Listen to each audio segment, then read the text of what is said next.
Bonjour, bienvenue sur le cœur d'Orphée. Moi, c'est Emeline, j'espère que vous allez bien aujourd'hui. Alors, la guidance d'aujourd'hui, c'est sur les personnes toxiques au sein d'une famille. Ça veut dire que ça peut être les parents, ça peut être les enfants, ça peut être les oncles et les tantes, ça peut être les cousins et les cousines. Mais en tout cas, c'est une personne ou des personnes de votre famille.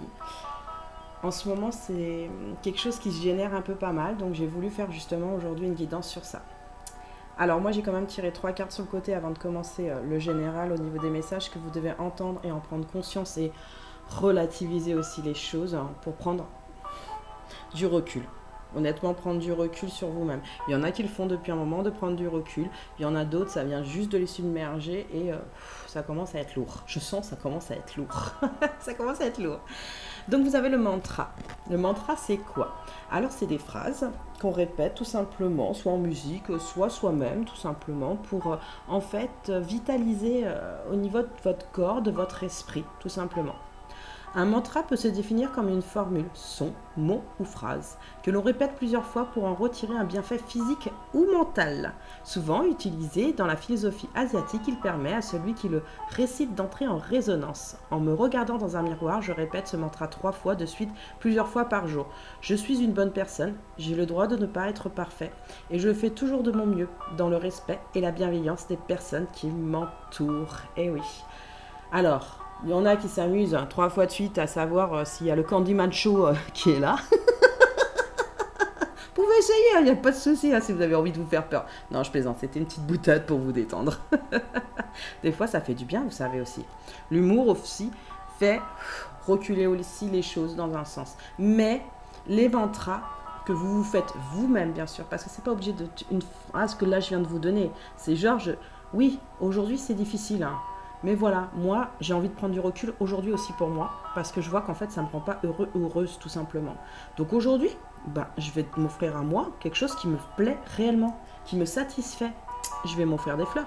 Je vais faire un tour en voiture, je vais prendre une moto, quelque chose en fait qui vous anime vous réellement, qui vous fait prendre aussi conscience que voilà, les personnes qui sont autour de vous et qui à chaque fois, je dis bien à chaque fois, on appréhende, on ne sait pas toujours, est-ce que ça va bien se passer, est-ce que ça va bien se passer, est-ce que encore cette personne elle va me dire quelque chose ou pas. Moi ça m'est arrivé aussi dans ma famille, j'ai pris des distances de toute façon, et si c'était des années de distance, j'ai pris des années de distance. Au bout d'un moment, on doit se choisir soi et son amour à soi. Si les personnes, même si c'est la famille et qu'elle ne comprend pas, il faut savoir aussi non, dire stop à la fin. Dire stop, moi je me fais passer en priorité. C'est sympa, mais non. Ou au pire, si vous êtes vraiment obligé de voir ces personnes parce que vous n'avez vraiment pas le choix, parce que c'est vraiment la famille complète, machin, vous ne parlez pas à cette personne. Vous prenez vos distances. Vous lui dites tout simplement, écoute, non, non, c'est fini là. Je veux plus. Je veux plus. Écoute, je ne veux plus. Et ça, c'est pourquoi je dis ça à ce moment-là. C'est parce qu'on vous demande de bouger. D'accord ? Clairement. Il a été prouvé scientifiquement que le mouvement produit dans notre cerveau de nombreuses hormones naturelles, substances chimiques, responsables de notre bien-être, dopamine, endorphine, sérotonine. Il est donc temps de bouger, de sauter en l'air et danser pendant au moins 3 minutes. Ouais, vous allez faire ça devant la personne qui vous embête, de votre famille. Vous allez ainsi réduire votre stress, colère ou autre pensée désagréable. Et au pire, ça la fera rire et elle partira peut-être même sur autre chose. On ne sait pas si la personne elle est motivée à autre chose. Vous avez une musique qui vous met en joie. Gardez-la toujours avec vous et écoutez-la le plus souvent. Oui, il y a toujours une musique qu'on a dans notre cœur, qui a une résonance et qui nous fait en fait palpiter. Ou pensez à une personne aussi qui fait palpiter et qu'on se dit ah là là, même si c'est difficile, voilà. Ou moi, des fois, quand je suis trop stressée, c'est la mer. Je pense à la mer, aux fleurs, à quelque chose de paisible et de calme. En fait, soit c'est une image, soit c'est un son, soit c'est l'image d'une personne qui vous fait bouger dans les choses. Mais ouais, de sauter et de faire rigoler la personne en dansant, ça fonctionne, sachez-le, ça fonctionne. Je vous le garantis, ça fonctionne, ça fait arrêter les choses aussi. La culpabilité. Qu'est-ce que la culpabilité? La culpabilité, c'est de se sentir comme unique, responsable d'une situation, c'est à cause de moi. Ouais. C'est ce qu'on ressent à des moments. On se dit que, comme la personne, entre guillemets, pas elle s'acharne, mais elle est obstinée à ce que ça se passe pas toujours bien avec vous, entre guillemets, on se dit, mais à la force, je me sens coupable. Je me sens coupable de beaucoup de choses, je comprends pas.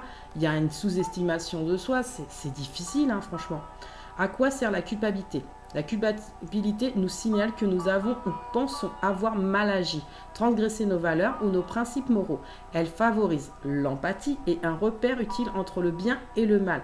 Elle vous permet, entre guillemets, de voir si la personne a fait bien en face ou elle fait mal en face. Est-ce que vous avez fait bien aussi? Parce que des fois, si vous vous culpabilisez, c'est que aussi vous-même, vous avez fait mal des choses. Mais là, comme c'est vraiment au niveau de la famille et tout ça, c'est que c'est vous, entre guillemets, qui êtes submergé par ça. On est d'accord?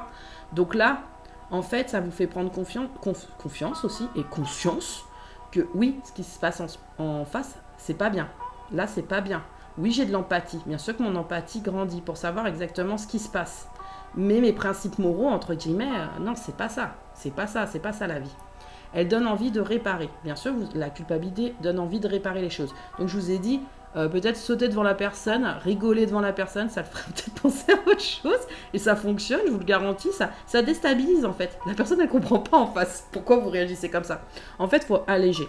Quand il y a une situation qui est compliquée, qui est difficile ou quoi que ce soit, l'humour ou justement de faire quelque chose qui n'est pas attendu fait justement que la personne se déstabilise en face et que ça s'arrête. Parce que si vous restez sur place à écouter, au bout d'un moment, c'est comme si vous pétiez une soupape à l'intérieur. Et ça vous fait une douleur, soit thoracique, soit au ventre. Et vous savez, ça dure un petit moment et vous ne savez pas comment l'évacuer. D'accord?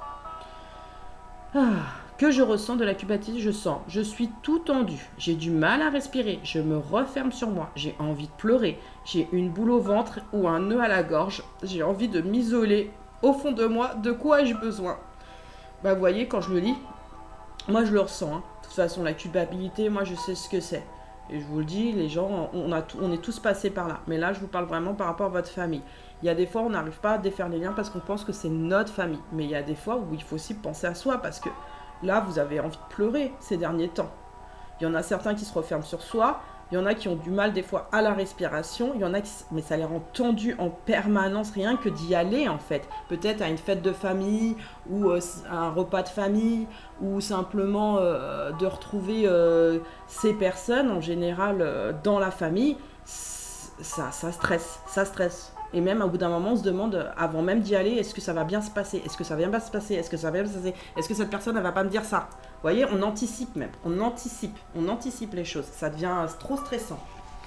Donc il faut que ça s'arrête au bout d'un moment. Il faut faire des choix aussi pour soi. C'est pas parce que c'est un membre de votre famille, entre guillemets, qu'il faut pas soit rigoler, essayer de détendre les choses, soit s'expliquer, ou soit prendre du recul et dire, pour l'instant, moi, écoute, je ne te parle plus. S'il y a une possibilité, je ne te parle plus parce que là, je ne peux plus, tout simplement. Et lui expliquer pourquoi, à quel point, vous, ça vous blesse de l'autre côté, ça vous blesse. Et vous avez le droit de dire que ça vous blesse. Le dauphin. Amitié. Réjouis-toi du bonheur d'avoir des amis et donne-leur ton amitié inconditionnellement. Consacre-leur du temps, l'amitié est précieuse. Vous voyez, on parlait de famille. Là, vous allez vous rediriger en fait vers les personnes amicales parce que vous avez besoin de ce soutien, d'accord? Par rapport à votre cœur, santé, équilibre. Ton cœur, ton corps et ton esprit sont un microcosme. Pourtant, en lui, les lois de l'univers prennent soin de toi car ta santé est précieuse. Oui, votre cœur, il est touché. Et les amis, ils sont là pour vous aider dans cette histoire de problèmes, entre guillemets, familiaux. Parce que, en fait, quand les personnes sont toxiques dans votre famille, en fait, nos amis sont les plus proches confidents et ils peuvent, en fait, soutenir et nous encourager à aller sur la bonne direction et te dire au bout d'un moment, oui, mais écoute, là, il va falloir que tu prennes des décisions pour toi. Et ils ont raison. Des fois, ils vous le répètent 1 million de fois. Mais c'est pas pour vous embêter qu'ils vous le répètent, c'est parce qu'ils voient que vous n'êtes pas bien au bout d'un moment. Ils voient que vous n'êtes pas bien. Et ça, c'est des vrais amis. Sachez-le, ça, c'est des vrais amis. Ceux qui vous disent ça, c'est des vrais amis qui prennent soin de vous parce que ça leur tient à cœur aussi de vous savoir comme ça. Ils sont tristes aussi pour vous. Sachez-le, ils sont tristes aussi pour vous. Ça leur fait pas plaisir. Et des fois, il y a des gens qui disent « Oui, mais mes amis, c'est comme ma famille. » Oui, parce que eux, ils écoutent, eux, ils comprennent. Et eux, en fait, sont pas toujours là en train de taper sur le bâton. Oui, on choisit ses amis, on choisit pas sa famille. Vous connaissez le dicton. Mais c'est pas pour autant qu'on n'a pas le droit d'aimer sa famille. On a à prendre des distances sur certaines choses et à prendre des distances même physiquement.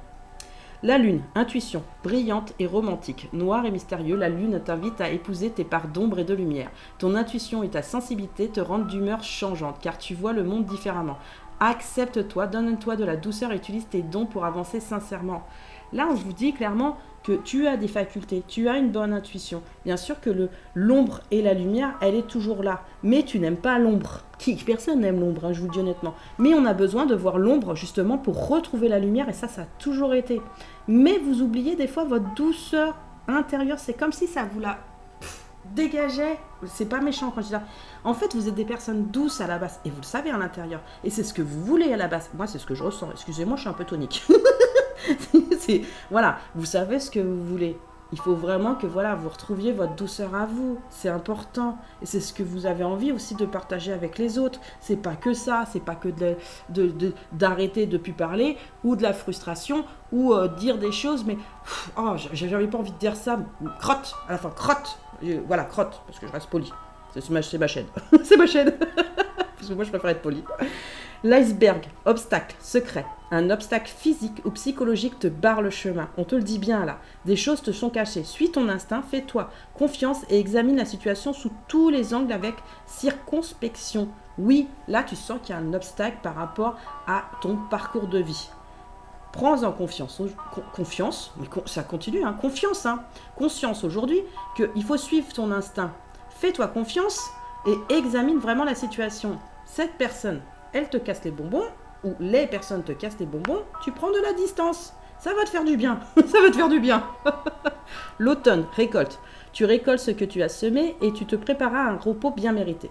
Les activités ralentissent, tu fais le bilan et tu réfléchis avec intelligence à la continuité de ta vie et celle de tes proches. Là, il y a quelque chose où quand tu vas franchir cet obstacle, justement avec ta famille, parce que ça peut être aussi la personne de ton cœur. Non, c'est plus les parents ou les gens autour de ton couple. C'est ce que je ressens. Ou du non-couple aussi. Hein. Attention, du non-couple. Hein. Tu peux être une personne célibataire et voilà, ça t'obstrue et tu as peut-être quelqu'un en vue. Ou pas du tout, mais tu peux avoir aussi quelqu'un en vue. Et entre guillemets, ça te fait pas avancer parce que ça te bloque aussi d'un côté. Et tu sens que ça te bloque. Mais on te dit bien, là, avec intelligence, à la continuité de ta vie, tu vas prendre la direction de toute façon. Au niveau de tes énergies, au bout d'un moment, de dire stop. Moi, je pense à moi. Je veux récolter quelque chose. C'est pas en automne, on est en été. Moi, je te conseille de récolter dès maintenant. C'est pour toi. Hein. Après, c'est chacun son rythme. Mais moi, quand j'entends quelque chose, je le mets en place. Sachez-le, à chaque fois, je le mets en place. C'est pour ça que, indirectement, quand on met les choses en place, on ne reporte pas au lendemain. On fait les choses maintenant. Que ça fasse peur ou pas peur, on le fait parce qu'on sent que son cœur doit le faire. On doit mettre les choses en action pour avancer pour soi en premier. Pour soi, pour Bibi. Pas pour les autres. C'est pour soi qu'on avance. Ça a toujours été pour soi. C'est toujours comme ça. Et quand ça avance pour soi, ça avance aussi autour de vous. Sachez-le, ça avance autour de vous parce que vous êtes beaucoup plus avenant, beaucoup plus chaleureux, beaucoup plus agréable, beaucoup plus tendre. Et les gens, ils le voient et automatiquement, vous attirez des personnes à qui où ça se passe super bien. Ça se passe super bien. Tigre du Bengale. Bon, clairement, avec les personnes toxiques de votre famille, on dit bien, de toute façon, armé de crocs acérés, de moustaches ultra sensibles, d'une vue et d'une nuit hors pair, un chasseur vorace en tenue de camouflage laisse peu de chance à ses proies. Là, c'est vous ou c'est eux. C'est vous, des fois, qui vous transformez en ça, en fait. En vous fermant sur les choses. Voilà, il y a des moments où vous restez à l'affût. Vous voyez, comme le tigre là, du Bengale, là. On vous parle bien quand même d'estime de vous-même. Là, je vous le dis, par rapport à la famille, d'accord ? Au niveau de ces liens justement, qui sont difficiles et toxiques. Qu'est-ce que l'estime de soi ? L'estime de soi, c'est la façon dont on perçoit, dont on pense que notre entourage nous perçoit. Ouais, parce que comme ils vous perçoivent, c'est peut-être pas dans le bon sens. Ou ils vous critiquent aussi, parce que ça arrive, hein, les critiques. Hein. Ou c'est jamais bien ce que tu fais. Ou tu devrais plutôt faire comme ça. Ou moi, je faisais plutôt comme ça. Et puis patati, et patata. Vous voyez, moi, je le sais, hein, je l'ai connu, ça, de toute façon. Hein. C'est super énervant. Non, sérieusement, c'est super énervant. Moi, ça m'énervait. Et des fois, ouais, je pestais. Et des fois, je disais rien, j'allais pleurer dans mon coin. Voilà, tout simplement. Mais à la fin, je me suis dit, oula! Même si tu es trop proche de moi, je prends mes distances. Je prends mes distances. Et c'est très bien parce que ça fait comprendre aussi à l'autre personne qu'elle est allée trop loin. C'est aussi sa capacité et ça lui fait prendre aussi conscience, excusez-moi, qu'au bout d'un moment, avec la réflexion du temps, que non, tu vois, et ça essaye de remettre les choses en place. Et quand la personne recommence, parce que ça arrive que des fois la personne recommence, Sachez-le. Même quand vous revenez un petit peu beaucoup plus tard. Vous dites, tant pis, je te réponds pas, tu fais la gueule. Écoute, tu fais la gueule, et puis quand on aura marre, tu viendras me reparler, tout simplement, c'est tout. Mais je t'en veux pas plus que ça, mais voilà, je vais pas me prendre la tête. Parce qu'au bout d'un moment, tu t'es pas obligé de m'accepter entièrement comme je suis, d'accord? Je suis différente de toi, on est tous différents de l'un des autres. Mais t'es pas là parce que ta vie, entre guillemets, il y a eu des petits soucis, ou tu as su des choses de ta vie et que ça a été peut-être difficile pour toi. Parce que souvent, les personnes toxiques, en fait, dans la famille, c'est parce qu'elles-mêmes n'ont pas résolu un problème, sachez-le. Et elles se sentent elles-mêmes coupables de certaines choses de leur jeunesse qui se sont passées, tout simplement. Et malheureusement, elles vous le transfèrent sur vous. Et ça, c'est super dommage. C'est super dommage, et ouais. Mais c'est vrai qu'on a des thérapeutes, mais bon, après, tout le monde n'a pas toujours envie de voir un thérapeute, ce qui est bien dommage. Alors, c'est aussi sa capacité à prendre soin de soi et des autres. Une bonne estime de soi est tout aussi importante que l'estime que l'on porte à des personnes, à les respecter pour qui elles sont. Oui, le respect. Le respect, dans chaque structure amicale, sentimentale, travail, elle est importante. Et je vous le dis même sociale, elle est importante de respecter soi et de respecter l'autre. Parce que quand on n'est pas respecté par les autres, souvent, on ne respecte pas certaines personnes autour de nous à cause de ça, d'accord? Et des fois, on se coupe même de notre tendresse et de notre amour pour certaines personnes où on a envie d'aller vers ces personnes. Bah oui, c'est de leur faute, hein. Non, je rigole, c'est pas de leur faute, mais ça pousse à ce que vous fermez sur quelque chose. Parce que quand vous estimez plus, vous n'avez pas, en fait, sur l'estime de vous-même, vous n'arrivez pas à voir ce que c'est vraiment le respect. Mais vous l'apprenez avec le temps. Certaines personnes, elles l'apprennent avec le temps, ce que c'est le respect des autres, et ainsi de suite. Et quand on ne vous respecte pas du tout, quand vous avez bien compris les choses et qu'on ne vous respecte pas, vous prenez simplement vos distances, vous ne vous fâchez même pas. Vous prenez simplement vos distances parce que, de toute façon, on se dit toujours, si la personne elle a vraiment besoin de me parler, elle me parlera, mais elle me parlera, je veux qu'elle me parle gentiment, tout simplement. À quoi sert l'estime de soi? Une bonne estime de soi est la base de notre bien-être et de nos ressentis. Et ça, c'est vrai. Quand vous vous estimez, on a de très très bonnes intuitions et de très bonnes connexions. Je suis optimiste, je suis plein d'énergie, j'ai confiance en moi, je me sens bien, j'ai envie de parler, vous voyez? Et j'ai envie de chanter. Je suis optimiste, je suis plein d'énergie, j'ai confiance en moi, je me sens bien, j'ai envie de parler. J'aimais le théâtre, pour information. C'est vrai que j'ai toujours aimé le théâtre. Et c'est parce que je suis empathe, moi. Je ressens les émotions, je ressens les mots, je ressens les sentiments des choses. C'était où, quand, pour quelle raison, comment j'ai agi et réagi comme ça. Eh ouais, pour quelle raison? Là, c'est par rapport à quelqu'un de votre famille. Ou 2 ou 3 personnes, ça dépend des gens. Après avoir compris mon mode de fonctionnement pour bien gérer mes émotions, je prends un temps pour faire le point. Qu'est-ce qui m'a amené à ressentir cette émotion désagréable? Parce que souvent, c'est désagréable. Et ça, on le sait. Quel était le point de départ de la situation? Ma première réaction était-elle la bonne pour gérer la situation? Avec du recul, comment je trouve cette même situation, mon comportement, ma réaction? Si cette émotion désagréable se reproduit dans une situation identique, comment pourrais-je mieux la gérer dès le départ? Et ça, c'est super. Ça fait plusieurs fois que ça se répète. Clairement, pour beaucoup d'entre vous, moi je vous le dis. Au bout d'un moment, on en a marre. On perd l'estime de soi, on est triste, on est en colère, on se sent coupable à cause de ces personnes, malheureusement. Et comme je vous ai dit, on saute, on rigole, on change de situation, ou on dit à la personne, écoute, maintenant c'est terminé. Si elle ne comprend pas, vous prenez votre distance. Vous dites juste bonjour, au revoir. Non, je ne veux pas discuter avec toi. Le jour où je voudrais discuter avec toi, c'est quand t'iras mieux, toi. T'iras mieux, toi. T'iras mieux, toi. La colère, qu'est-ce que la colère? La colère est une forte énergie qui nous indique que les choses ne se passent pas comme on le souhaite. Ou lorsque nous subissons un événement, elle est parfois l'expression d'une insatisfaction, d'une injustice ou d'une frustration. À quoi sert la colère? La colère peut être à la fois malsaine ou en cas de violence ou salutaire, puisqu'elle peut permettre d'évacuer des tensions plutôt que de les retenir. Elle permet d'avoir l'énergie de l'affirmation de soi, de maintenir nos frontières corporelles, psychologiques ou sociales et d'informer l'entourage de notre insatisfaction. Oui, la colère peut être malsaine si elle est violente vis-à-vis d'une personne, si elle n'est pas justifiée vis-à-vis d'une personne, mais elle peut être salutaire, et ça c'est vrai, parce que quand on renferme trop des choses, c'est pas bon pour soi, sachez-le, ça abîme à l'intérieur du cœur. Moi, je vous dis, à l'intérieur du cœur, ça l'abîme. Le cœur, il s'abîme et le chakra du cœur, il se fissure. Et moi, j'ai les confirmations à plusieurs reprises. Et le désespoir aussi, à des moments.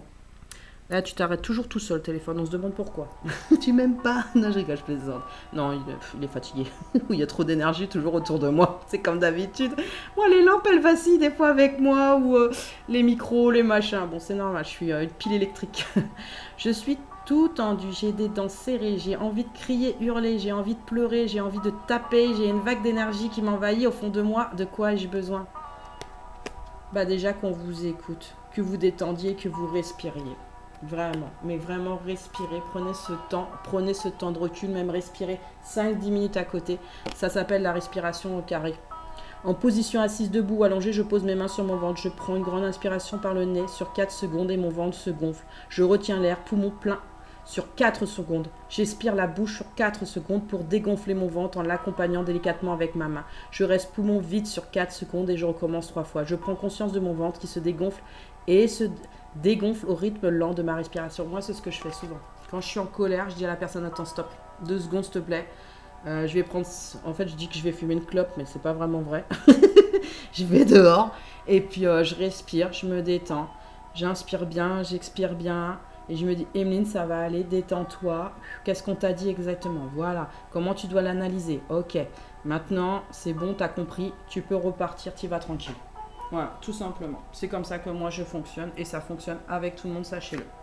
Alors, malheureusement, chez vous, avec le temps, ça vous fait être possessive avec les gens en général ou avec certains objets aussi ou des addictions ou quelque chose que vous voulez absolument avoir ou même la nourriture.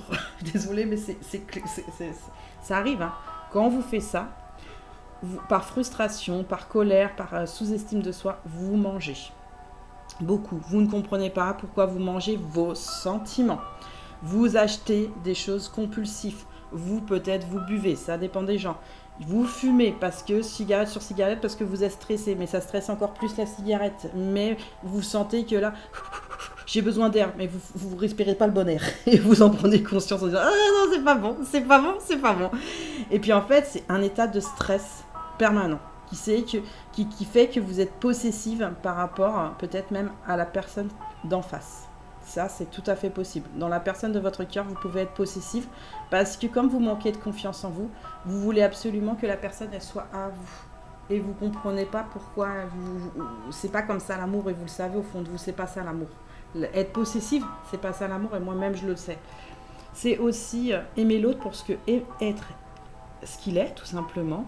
Accepter ses ombres et ses lumières, donc pour cette personne, et simplement pouvoir retrouver les choses. Parce que je ressens aussi sur cette carte-là, regardez, dans la possessivité, il y en a qui ont des personnes qui sont soit ensemble, soit qui ne sont pas ensemble, d'accord? Et en fait, c'est comme si vos mains, il y avait un cœur, mais vos mains ne se touchaient pas, en fait, sur ce cœur. Elles ne se touchent pas, il y a quelque chose qui fait obstacle, il y a quelque chose qui fait barrage, et c'est la possessivité, là, c'est la possessivité. Et ça vous fait des blessures au niveau de votre âme par rapport à cette estime. Vous allez avoir plus tard, moi ce que je ressens, des visualisations plus créatives. Mais là, pour l'instant, les visualisations créatives, il y a les relations toxiques dessus. C'est fait partie d'une des blessures de l'âme, la possessivité. Mais ce n'est pas vous qui vous les êtes engendrés, parce que c'est une personne de votre famille qui vous l'engendre. Et là, vous en prenez conscience, que c'est des relations toxiques pour vous, et ça ne vous convient plus. Et c'est en fait... Au bout du compte, quand ça se passe comme ça avec ces personnes, entre guillemets, ça fait des liens non profonds, même avec les autres personnes, certaines autres personnes. Vous faites des liens non profonds. Même en amour, vous avez du mal à vous connecter à vous-même, à votre tendresse et à votre cœur, qui fait que vous avez du mal, des fois même avec la personne de votre cœur, qu'elle soit là ou pas là, de faire ce choix voilà, non, mais en fait, mais je tiens à toi en fait. Je t'aime, je tiens à toi en fait, tout simplement. Vous avez du mal ces derniers temps. Vraiment, ces derniers temps, vous avez du mal. Pardon non accordé.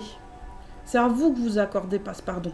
C'est pas à la personne d'en face. C'est à vous que vous accordez pas ce pardon parce que, en fait, là, j'ai envie de pleurer, je vous le dis honnêtement. Parce que c'est vous qui êtes blessé, en fait. Parce qu'il y a quelqu'un de votre famille ou plusieurs personnes de votre famille qui vous blessent ces derniers temps. D'accord? Et peut-être depuis des années. Pour il y en a, c'est des années. Et moi, je le sais. Moi, je l'ai vécu, donc je le sais. Au bout d'un moment, on s'accorde. Par rapport à ces liens non profonds, on s'accorde aussi ce pardon parce qu'on en a besoin, on en a vraiment besoin. De se dire aussi, c'est pas qu'on les abandonne, hein, ces gens-là, c'est qu'on prend du temps vraiment pour nous. C'est aussi de se pardonner à soi. Moi, je le dis, c'est pardonner à soi. Et ça fait du bien, même si ça fait pleurer, ça fait du bien. Ouh. Waouh. Les instruments de musique. Elle est bête ces cartes. En général, tout ce qui est trait à la musique dans un rêve a une connotation positive. La musique étant liée aux émotions, elle vous connecte dans vos songes, à vos rythmes intérieurs. Si elle est dissonante, c'est qu'il y a en vous des dissensions, tandis qu'une mélodie harmonieuse suggère le contraire. Si vous rêvez que vous jouez votre instrument, peut-être important. Les touches noires et blanches du piano indiquent la clairvoyance ou le besoin de trouver l'harmonie entre deux extrêmes. Le violon vous invite à plus de douceur ou vous encourage à prêter davantage attention. Il y en a qui vont rêver souvent de violon ou peut-être même de guitare, d'accord? En fait, quand ça s'agit au niveau des cordes, d'accord, des cordes, c'est comme les cordes vocales en fait. Et bien ça veut dire que c'est votre résonance au niveau de votre vibration de communication. On vous parle bien de, voilà, si vous rêvez de violon ou de guitare, il y a quelque chose où il y a un rythme qui doit changer chez vous. Il y a un rythme qui doit changer. Les percussions, j'allais dire les persécutions, vous voyez ce que je veux dire? Il y en a qui se sentent persécutés par rapport à ça. Il va falloir vraiment prendre du recul, mais pour vous là. Les percussions sont souvent le signe que vous devriez solliciter plus de soutien ou qu'il vous faut persévérer pour apprendre une leçon peu évidente. Si vous chantez, c'est votre personnalité qui s'exprime avec joie ou votre désir de créativité qui se manifeste. Vous avez vu tout à l'heure, j'ai commencé à fredonner, à chanter. Moi, ma créativité, je l'explose. On aurait dit un chant de je sais pas quoi. Vous voyez, et puis j'en ris. Les fleurs dans un rêve. Les fleurs sont habituellement symboles de bien-être, de beauté, de bonté, d'amour et de joie. Pourquoi je parle aussi fort aujourd'hui ? Parce que je suis dans l'affirmatif des choses. J'ai envie que mon message, vous l'entendiez, qu'il vous impacte et que vous en preniez harmonie pour vraiment vous sortir de ça. Elles peuvent refléter votre foi et votre compassion. Leur couleur a parfois une signification forte. Le blanc symbolise la pureté, le bleu la quiétude, le violet l'aventure. Ah, peut-être que le violet c'était l'aventure hier, c'est possible. Le rose la tendresse, l'orange la créativité, ça je m'étais pas trompée. Vous voyez, ça m'arrive de me tromper. Mais je savais que le violet c'est aussi la protection des choses. Dans le chakra coronal. Donc, oui. Et le blanc c'est vraiment quelque chose de purifié, de christique, de magnifique. Et le jaune, la gaieté. Recherchez également la symbolique des fleurs dont vous rêvez. Les pâquerettes peuvent représenter l'amitié, les roses, l'amour, le pissenlit, l'enfant, le lys, une fin. L'état dans lequel se trouvent les fleurs vous éclairera également sur votre moi profond. Sont-elles sauvages, coupées, cultivées ou artificielles? Sont-elles fraîches ou épanouies ou bien fanées? Si on vous les offre ou que vous les cueillez, cela annonce peut-être une relation prometteuse. Si une fleur pousse dans le désert ou sur une terre stérile, cela peut être un rappel de votre capacité à surmonter les difficultés. Et vous savez, surmonter les difficultés, c'est pour ça que sur une des cartes, il y avait le regain avec la fleur qui poussait dans le désert. Parce que en fait, ça affirme que n'importe quoi, en fait, même si le sol il est aride et sec, s'il y a quelque chose qui pousse, c'est qu'il y a une solidité dans l'âme et dans l'envie d'avancer. D'accord ? Allez, on vous dit bien qu'il y a la sexualité sacrée. Elle est très importante. C'est comme si elle était lointaine des fois chez vous au niveau du rêve. Elle est au niveau du rêve. Ouais. Vous êtes ensemble ou pas ensemble, de toute façon, avec votre compagne ou votre compagnon.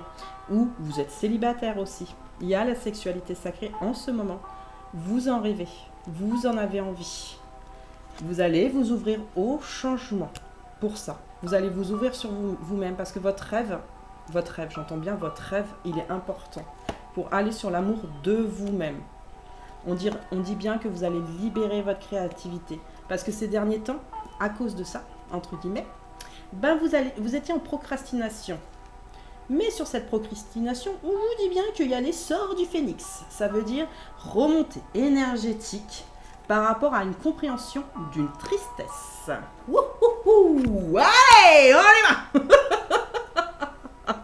Vous voyez comment je suis... mais moi, je suis contente. Quand vous comprenez les choses et que ça commence à développer, c'est très très bien parce qu'à partir du moment où on a une clé, on l'ouvre et on fait « Ah, ça y est, j'ai trouvé la sortie !» Mais j'y dois travailler. Attention, j'y dois travailler dessus. Donc, la sexualité, on l'a tous. Célibataire, en couple ou vous avez quelqu'un dans votre cœur, d'accord? Mais là, elle est un peu en ralentissement. Vous y rêvez quand même, vous voulez en approcher de plus en plus. Vous allez vous ouvrir au changement. Mais vraiment, Là, ces derniers temps, vous avez besoin de vous ouvrir au changement par rapport à ça et même à prendre bien sûr des distances par rapport à ces personnes qui sont difficiles parce que vous allez vous prioriser vous par rapport à l'amour de vous-même. Vous allez libérer une créativité que vous aviez depuis très longtemps ou depuis peu, mais en tout cas, il y a quelque chose qui va... parce que vous avez procrastiné pendant un moment. Et je crois que vous en avez pris conscience pour certains, parce que vous avez mis le doigt dessus. Donc l'essor du phénix, ça arrive. Vous allez gonfler, entre guillemets, sur vous-même, aller remettre quelque chose de nouveau par rapport à une tristesse. Et c'est le point dessus. La tristesse, au fur et à mesure du sang, vous allez la mettre de côté, en fait, parce que ça vous rendrait triste. Ça vous rendait triste. Très triste même, pour beaucoup d'entre vous. Parce que vous n'aviez pas confiance en vous, en fait. Vous pensiez que des fois, vous valiez moins que rien. Ou ce que vous faisiez, c'était pas bien, en fait. C'était jamais bien. Et si, vous faites les choses bien, ne le pensez pas. Vous faites les choses bien. C'est pas cool quand les gens ils font ça. Il faut qu'ils règlent aussi leurs problèmes à eux. C'est vrai, hein.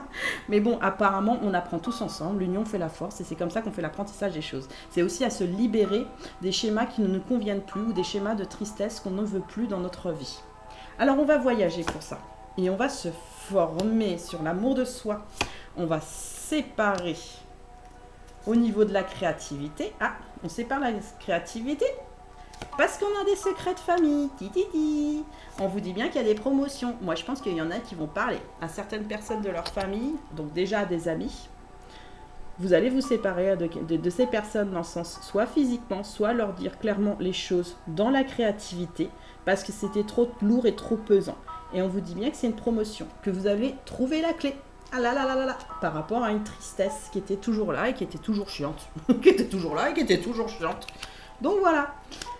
Ah, c'est bien, moi je suis contente. Alors, je ne suis pas tout entier contenu dans ma colère. Elle nous anime avec parfois un peu trop de vigueur, mais elle ne représente pas tout ce que nous sommes. Nous restons capables de calme, de lucidité, de compréhension, de compassion, ne l'oublions pas. Oui, ça, nous n'oublions jamais. Alors quand on commence à se mettre en colère, on inspire, on expire, on prend son temps, on prend du recul et tout simplement, on sait qu'on est une bonne personne. Parce que là, on a retrouvé, en se formant, une estime de soi. On s'est séparé de ce qui n'allait pas parce que la créativité n'arrivait jamais à pousser.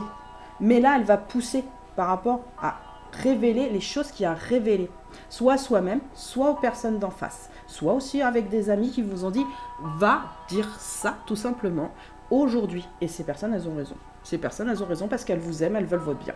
J'accepte ma colère. La colère est une émotion légitime. Par contre, acceptez votre colère. Elle fait partie de nous. Elle nous permet de mobiliser notre agressivité lorsque nous en avons besoin pour réagir à certaines situations. De toute façon, il ne se verra rien de la nier. Elle ressurgirait de plus belle. Et ça, c'est vrai. Pourquoi il y a des fois où il y a des agressions à l'extérieur ? Je vous le dis honnêtement, il y a des gens qui sont agressifs ou il y a des agressions à l'extérieur. C'est parce qu'il y a des gens, malheureusement, femmes ou hommes, hein, bon c'est un peu plus les hommes quand même, qui en fait n'acceptent pas cette émotion de colère. Et en fait l'enfouit jusqu'au moment où en fait ils sont en soirée avec des amis tout simplement. Et d'un coup ils boivent et là, pouf, ça part en cacahuète. Dans le sens où ils s'embrouillent avec un autre homme, exemple pour une histoire à 2 balles, c'est possible, hein, une histoire à 2 balles, et automatiquement il y a une bagarre, parce que la colère a été contenue, et là elle explose cette colère. Donc il faut accepter sa colère, il faut la comprendre, il faut l'accepter, et il faut la souffler, et il faut aller parler tranquillement, et comme ça on n'agresse pas les gens extérieurs, qui ne savent pas pourquoi on nous agresse d'un coup. Je vous jure, des fois on ne sait pas, hein. Parce que ça fait des fois des accidents de la route, comme qui dirait. La colère fait que vous avez des accidents sur votre vie par rapport à retenir les choses. Hein. Et ça pose toujours plein de thématiques dans sa tête, en permanence. Hein. On sent, hein, là, le tirage, il est un peu répété, c'est ce que je ressens sur ces cartes-là, dans le sens où là, en fait, vous voulez que la route, elle soit droite. Vous voulez arrêter de vous poser des questions. Vous allez travailler pour, justement, par rapport à cette perte. Vraiment, cette perte des choses, vous allez vous analyser. Et vous allez analyser surtout quoi cette fois-ci ? Pas que votre tristesse, vous allez analyser le passé. C'est-à-dire le passé dans tout le style. Ça veut dire de l'enfance à l'adolescence, au jeune adulte, vos comportements en fait. Vos comportements sur vous-même. Là, c'est ce qui va arriver dans les semaines qui viennent. Je vous le dis, dans les semaines qui viennent. Vous avez entendu mon virage. Oui, mon virage. Mon tirage. Et c'est un virage. Parce qu'un virage, c'est à 90 degrés des fois, ou même à 180, on fait demi-tour, comme qui dirait.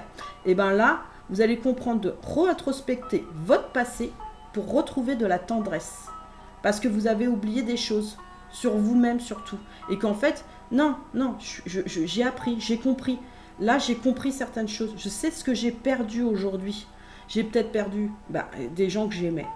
Simplement parce que j'ai fait peut-être l'erreur à cette période-là de pas toujours avoir des communications paisibles ou des comportements qui étaient pas toujours tranquilles. Ce que j'entends, c'est pas toujours tranquille. Bah ouais, pas toujours tranquille. Mais ça, on le fait tous. En tant qu'hommes et femmes, on le fait tous, sachez-le. Et on ne le fait pas exprès, c'est parce qu'en fait, on n'avait pas compris qu'il y avait une tristesse par rapport à des personnes qui nous entouraient, tout simplement. On savait que c'était chiant, que c'était emmerdant et qu'on en avait marre. On en avait marre à des moments. Et que moi, j'ai même dit à une personne à une époque, oui, je me reconnais parce qu'à ton âge, j'étais comme ça. Parce que moi-même, je subissais ça. Moi-même, je subissais ça et c'était trop dur, franchement trop dur. Et on vous dit bien que le tirage de la fin, de toute façon, moi je vais vous dire par rapport à votre passé, vous allez retrouver de la tendresse sur vous. Parce que vous allez comprendre que, oui, le pardon, il est là. Il faut vous l'accorder par contre à vous. Ce pardon, c'est à vous qu'il faut l'accorder. Après, si vous avez fait certaines choses à certaines personnes, il y a juste à parler de l'autre côté. Elle vous pardonnera, cette personne. Voilà.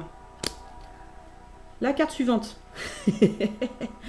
Là, c'est le tirage général. Le tirage général. Vous voyez? On a des roses. On retrouve de la tendresse. On retrouve de l'amour, de l'union envers soi-même surtout. Et on ne prend pas spécialement de la distance. Avec son cœur, là, on agrippe, je pense, la personne de son cœur ou la personne qu'on aime tout simplement, la personne avec qui aussi on est en amour, quand on a bien travaillé ça sur son passé bien sûr. Ça c'est le résultat, la résultante du tirage.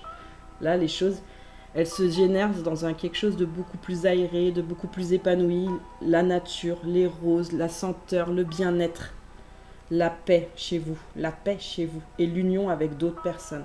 La paix et l'union avec d'autres personnes. Alors, j'ai fait un petit tirage supplémentaire, il y a 5 cartes. Une personne qui vous aime tout simplement et avec bienveillance veut vous passer un message.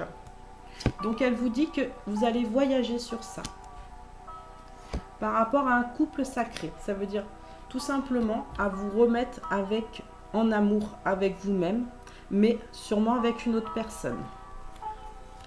L'aide va être apportée, on te le dit. Tu as toujours ton libre arbitre et tu l'auras toujours.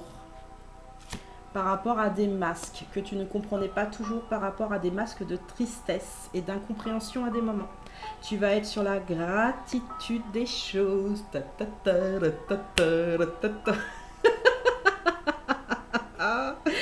En tout cas, j'espère qu'avec cette bonne humeur et cette joie, vous avez compris mon tirage de toute façon. Je pense que je l'ai très très bien expliqué. Et la personne qui est bienveillante, de toute façon, c'est une énergie, sachez-le, générale. C'est une personne, en fait, qui est proche de vous, qui peut être amicale, ou la personne de votre cœur, ou la personne, en fait, en couple sacré, ça veut dire en lien d'âme avec vous. Elle vous encourage, tout simplement, à retirer ce masque de tristesse. Tu as ton libre arbitre, ça veut dire que tu as toujours le choix, te le dit. Tu as besoin d'aide ? Bien sûr qu'énergétiquement, je vais venir t'aider. Ou appelle-moi, tout simplement, je t'aiderai, je te donnerai aussi mon soutien. Voilà, j'entends mon soutien. Ou fais appel à quelqu'un d'extérieur, tout simplement, pour essayer justement que cette personne t'aide, pour retrouver toi-même et ta propre cellule énergétique. Et ta cellule d'amour aussi. J'ai envie de tirer une dernière carte. Je suis bien énervée là. Allez, une dernière carte. Une dernière carte. Une dernière carte d'amour. Allez, pour bien comprendre bien ce tirage. Une dernière carte d'amour pour bien comprendre ce tirage. Ouh, rencontre. Et une deuxième quand même. Ouh, engagement. Bon. Alors, je pense qu'en ayant compris ça, vous allez faciliter aussi la communication, la conversation avec vous-même par rapport à ce pardon et cette tristesse. Vous allez pouvoir rencontrer une nouvelle ou une ancienne personne et vous allez pouvoir vraiment vivre quelque chose de beaucoup plus harmonieux, à vous engager déjà avec vous-même et peut-être avec l'autre personne. Après, c'est votre choix, mais je vois toujours la bague, moi. Engagez-vous, Alarmé? Non, je rigole. Pas alarmé. Non, engagez-vous sur votre cœur surtout. C'est ce que je veux vous dire. Engagez-vous sur votre cœur. Vous n'allez pas être déçu. Moi, je le sens, vous n'allez pas être déçu du tout en face. Je sens que quand vous êtes en ouverture, de toute façon, ça peut que bien se passer. Quand la communication est là, ça peut que bien se passer. Tout simplement. Bien sûr que des fois, il faut s'excuser. Bah oui, des fois, il faut s'excuser. Mais la personne d'en face, elle n'a pas besoin de 36 000 excuses. Il y a juste à dire, bon voilà, je viens. Voilà, j'espère que ça se passera bien avec toi. J'ai envie de, voilà, de reprendre contact ou tiens, je viens de rencontrer quelqu'un, bah, tu me plais bien et vous êtes beaucoup plus ouvert, beaucoup plus avenant, beaucoup plus en adéquation avec vous-même. Et vous voyez, c'est des cartes, elles sont roses, elles sont tendres, elles sont vraiment tendres. Mais tu as toujours ton libre arbitre, hein, tu le sais. Hein. Tu sais, la chieuse. Mais ça, c'est parce que quand je suis dans vos énergies, ce qui est marrant, à vous, vous posez beaucoup de questions. C'est celle-là qui ressort. Hein. Vous posez énormément de questions sur la rencontre et l'engagement avec une nouvelle ou une ancienne personne. Et honnêtement, si vous avez bien fait ce travail à comprendre votre tristesse et à vous pardonner, vous arrivez facilement à ce que vous voulez vraiment dans vos rêves à vous. D'accord ? Et vos rêves, ils sont toujours réalisables. Sachez-le, que vous soyez un homme ou une femme. Vous voyez là, le tigre, il est calme. Au début du tirage, il était... Hein, et là, il est calme. Ça veut dire que tout simplement, avec la douceur et la tendresse, que vous soyez un homme ou une femme, vous pouvez apaiser n'importe quel animal, même le plus sauvage, entre guillemets, à l'intérieur de vous ou à l'extérieur de vous. Ça veut dire l'autre personne, tout simplement. Allez, je vous embrasse. Likez, laissez-moi un petit commentaire. Abonnez-vous.